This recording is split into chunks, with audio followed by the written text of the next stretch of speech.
Our Su Yuting is in Wuhan covering the informal summit between Xi and Modi. She joins us now with the latest details. Yuting, what more can you tell us?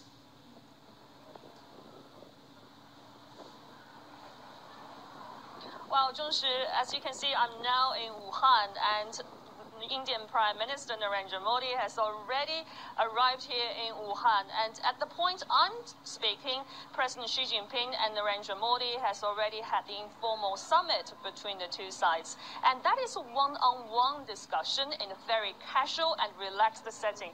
And you know that Wuhan is the biggest city in central China. And as you can see behind me, I will show you two of the very typical landmark of the Wuhan city. One of it is the Yellow Crane Tower, and the other one is the Wuhan Yangtze River Bridge. Those are the very typical landmark of Wuhan. And you know that Wuhan is a city full of profound historical backgrounds and also have a rich civilization and traditional Chinese culture. And that's the reason why they choose Wuhan as the place to have this very friendly atmosphere, the informal summit. And you know that Wuhan is also increasingly intensify exchanges and also expand constantly its economic and trade cooperation with Indian local states.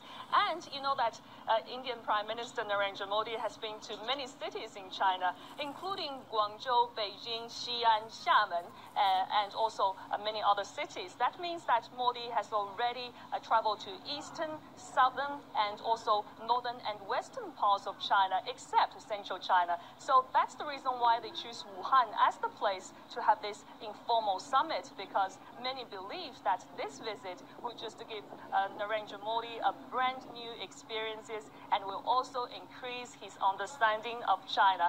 And later in June, Narendra Modi and President Xi Jinping will also have another meeting during the SCO summit in Qingdao in Shandong province. So the high-level exchanges in such a frequent way just indicates that the strong momentum of the development between the two countries. Yuting, it looks like a very windy day there in Wuhan. Do keep us updated on what the two leaders talk about.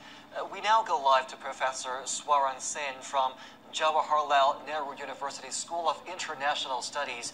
Professor Singh is joining us now live from New Delhi.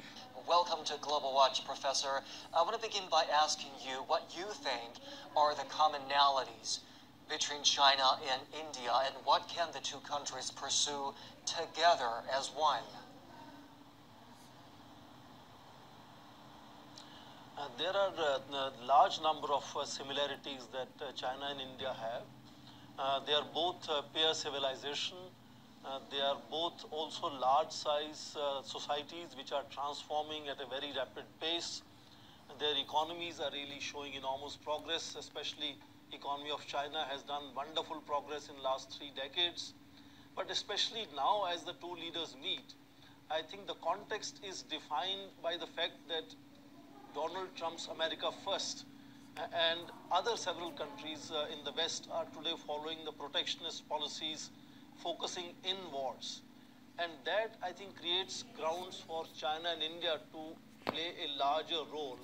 And President Xi Jinping, from his speech at Davos in January of 2016, has already been seen around the world now as a protagonist for free trade and globalization. And development, therefore, I think is today agenda that combines these two countries and brings these two leaders together. Now, there could be perceptions on both sides which need to match up as to what models, what processes of development they need to seek and build partnerships on that basis. And I think that is why this is a very interesting heart-to-heart, informal conversation about building that equation between two leaders and two nations. And I want to underline that two have met already about 10 times in last 4 years. So they have a certain amount of their chemistry already built in. And as your reporter was saying, Chief Minister and now Prime Minister Modi has gone to several Chinese cities, has met Chinese leaders several times, and more important, this is now being described as their informal meeting in Wuhan. But if you remember, the first time when President Xi Jinping came to India in September of 2014, They had met informally first in Prime Minister Modi's home province in Ahmedabad.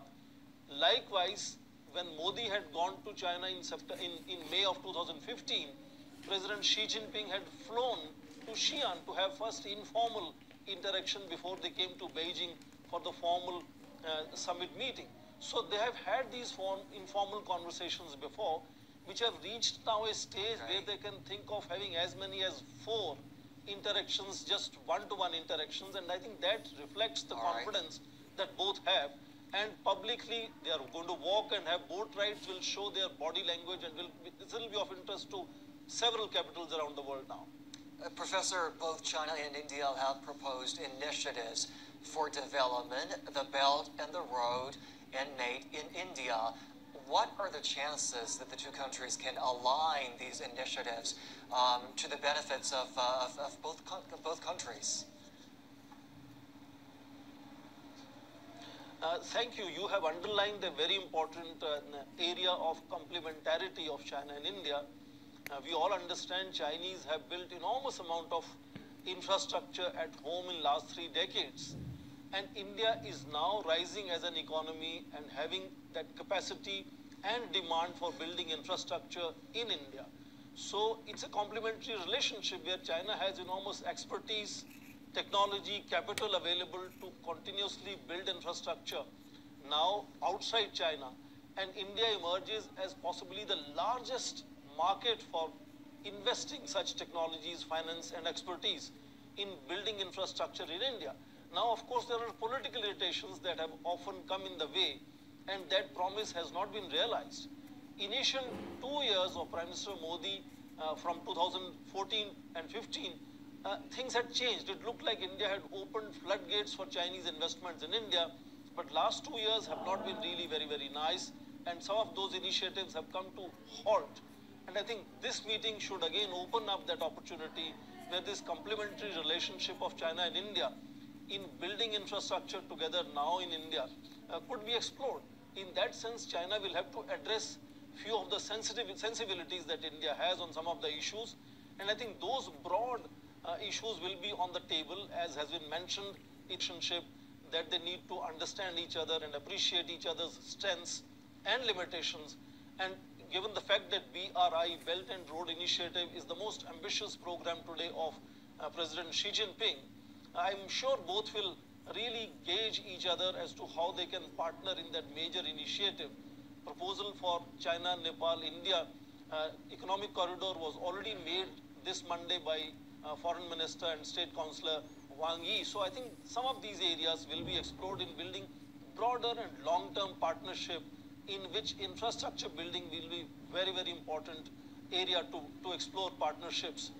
Other issues will of course be on the table at regional, global level. Issues of border was mentioned, but there could not be any concrete outcome. I think this is the time to build the bonhomie and build the chemistry and develop mutual understanding and trust. And that is the focus of this meeting today and tomorrow. Professor Sen joining us from New Delhi. Thank you so much for your insight. And to get more perspectives on this, we have Li Li, a senior fellow from the China Institute of Contemporary International Relations. Welcome to Global Watch, Ms. Li.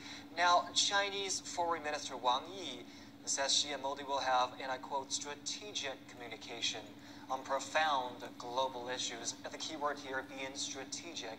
Help us understand what that means. Yeah, I think the message of Mr. Wang Yi's remarks lie in 3 aspects. The first one, I think, is about objective of this meeting. I think it will definitely provide strategic guidance and direction for the future development of the bilateral relations. The second one is about the content of this meeting. I think the 2 leaders will not only deal with the bilateral ties, they will talk about how to promote their cooperation, well manage their differences. And at the same time, they will also talk about how to deal with the current dramatically changing international situations. The third one is about format. I think it is a very informal one, and it will they will talk in a very casual way, which means that there will be more room more space for them to talk, deeply and exchange, their ideas about the future bilateral relations. Relations between China and India have been rather uneasy since last summer's military standoff near the border. The fact that Narendra Modi is now in China for this informal summit with President Xi Jinping shows that relations have maybe recovered, have improved. How have things changed from last summer? Yeah, in my opinion, I think the driving force is the common interest. In spite of the Donglang or the Doklam standoff, I think the common interests still overtake differences. So, actually, there are two new developments which support this judgment. On the one hand, we see that in spite of this Donglang standoff, the bilateral trade increased rather than decreased. It reached a new high of about 85 billion US dollars. On the other hand, we see that this rising protectionism actually created challenges both for China and India because they are the emerging economies. So in this situation, it requires China and India to make joint effort to promote economic globalization and also maintain the current free and open international trade system. So I think this meeting is very timely and very important. It will contribute not only to the health of China-India relations, but also to the security, peace, and prosperity of the world. Thank you so much for your insight, Ms. Li.